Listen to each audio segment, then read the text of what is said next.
眼看2025年了，到现在竟然还有很多司机朋友不知道车险该怎么买。其实啊，这是车险改革以后，你只需要记住报地说的以上4种险种和2个注意事项也就 OK 了。其中有一项保费低、赔付率高，很多人都是因为没有买这一项保险，最后吃了亏。但只要您能够耐心看完，买车险绝对不会被坑。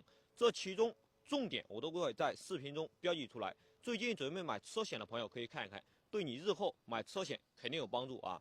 别人坑不了你。废话不多说，直接开始。首先，第一个需要注意的点就是，当我们车险到期前1个月甚至2个月左右，尤其是快过年这段时间啊，会有各种各样的保险公司给你打电话，给你推销各种保险以及保险的优惠力度，或者直接跟你说优惠力度只有今天有，过了今天的话就没有这个优惠了，你就得多花好几百啊！咱不要相信他们的鬼话，其实都是在套路你，为了逼单。关于这个保费上不上涨，它也是有规定的，不是说它想涨就能随时涨的。保费的浮动都是根据银保监会来规定的，所以咱们不用听他们去瞎忽悠咱们。那么咱们买保险都需要买哪些呢？第一个就是交强险了，这个交强险咱们不用多说，它是必须要买的，咱们也知道。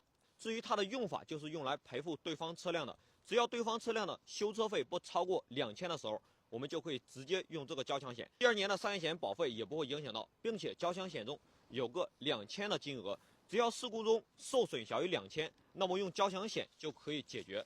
这个交强险报地给大家着重的说一说啊。很多朋友看到交强险中有一个车船税300或者说450，那么这个车船税和交强险是绑定的，要必须买，不买不能上路。很多朋友觉得交强险是白买的，其实它大有作用。交强险中有一个1万的垫付功能，很多人都不知道。比如说咱们开车不小心撞到了人，或者说受伤严重需要住院做手术，还是咱们主要责任或者说全责的情况下，那么这种情况咱们就避免不了去垫付医药费，对不对？你千万不要学网上其他人说的一些3不1没，也就是说不探望、不垫付、不调解，没有钱。那如果说你真觉得有保险公司兜着你这么做，万一伤者受伤严重，人没了，你又不垫付又不探望的，你凭什么要人家伤者给你签谅解书呢？这种情况下你就只有坐牢。但是呢，咱们自掏腰包去垫付的钱肯定又要不回来，所以这时咱们就可以用交强险中申请垫付1万元。这时伤者家属心中也能受到一些安慰，即便真发生了意外，咱们也不至于说闹得那么僵，对不对？反正也是保险公司给你垫付的，咱们不用白不用。这个垫付功能是不是很香呢？但只有交强险是远远不够的。那所以咱们第2个需要买的就是3者险了。3者险其实就是升级版的交强险。那么这个3者险的额度呢，报地建议，如果说你是生活在像报地这种3、4线小城市，你买个100万就足够用了。那如果说你是在1线、2线大城市，咱们最好买200万或者说以上的，根据咱们实际生活情况去购买。100万的3者险大概在550左右。那如果说200万的3者险在650或者说700左右，不差多少钱。所以报地建议咱们最好还是买个200万的，万一啥时候撞到了豪车，咱也赔得起。那么这里有一点一定要注意，3者险里边咱们要买一个附加险，也就是说刚才报地说的一个比较重要的险种，也就叫做医保万用药责任险，它是一个3者险的附加险。如果说你只是单纯的买了3者险，没有买它的话，那如果咱们开车不小心发生了交通事故，撞到了人，还是咱们全责的话，对方伤势也比较严重，那这个时候你只有3者险是不够赔的。有些朋友刚才说了，200万还不够赔吗？其实200万的额度你根本用不完。但如果说发生了比较严重的人伤事故以后，住院或者说手术的时候需要用到很多的药，都是医保万用药。什么意思呢？就是说医保范畴以外的药品，医保不能报销的药品，这一部分药品3者险也是不会赔付的，需要咱们自掏腰包去付款了。那么咱们买上这个医保万用药以后，这一部分就可以报销了，保费也不贵，也就100块钱左右。但是呢，有很多保险公司会说没有这项保险，因为这个保险保费低，赔付率高它是一个赔钱的买卖，因此这个保险很多保险公司都不愿意卖给咱们。这时咱们就可以拨打银保监会的电话去投诉他，也就是说12318，一投诉一个准，到时候他们就会乖乖的给咱们买上这个险种了。接下来第3个需要买的就是车损险了。车损险顾名思义，它就是用来修我们自己车辆的。车险改革以后，车损险做了7合1，车损险中都包括玻璃险、盗抢险、自燃险、不计免赔险、无法找到第三方责任险。也就是说，只要咱们买了车损险，这些险种就都包含到里边了，不像以前那样什么乱七八糟的都需要分开去买。现在的话，他们都合并到了车损险里边，只要你买了车损险，它都是包含到里边了。那么车损险怎么去用呢？就是说在一场交通事故中，如果是你的全责，那么咱们呀就可以用车损险去修自己的车，不用咱们自己花钱去修车了。